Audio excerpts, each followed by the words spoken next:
Les 3 infos sur l'Olympique de Marseille que tu dois absolument connaître aujourd'hui en moins d'une minute. Première mauvaise nouvelle, Habib Beye a annoncé ce jour en conférence de presse les forfaits de Quinten Timber et Amine Gouiri pour le match de Coupe de France de ce mercredi face à Toulouse. Pour milieu défensif néerlandais, on parle d'une luxation de l'épaule gauche, ce qui pourrait le priver des terrains pendant peut-être plusieurs semaines.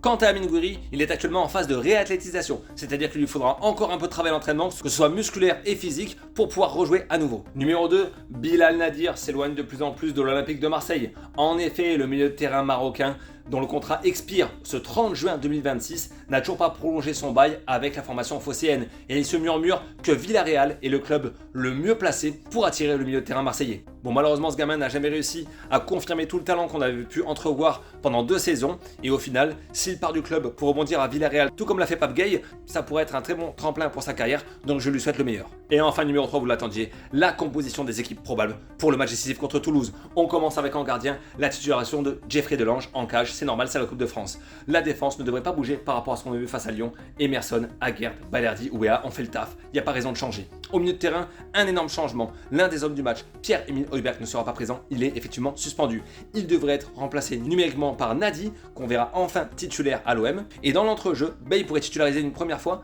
Abdelli, qu'on a vu que rentrer en jeu jusqu'à maintenant. Et je pense que c'est typiquement le genre de match sur lequel il peut se montrer. Enfin devant, après son entrée fracassante, Pexao sera aligné titulaire. Et bien sûr, on garde Aubameyang, il n'y a pas d'autre numéro 9. Et en plus, il a été très bon. Et Mason Greenwood, qui va devoir se remettre un petit peu au niveau, on l'espère. Dis-moi si la compo te plaît en commentaire. Et bien sûr, balance-moi ton score pour ce match décisif.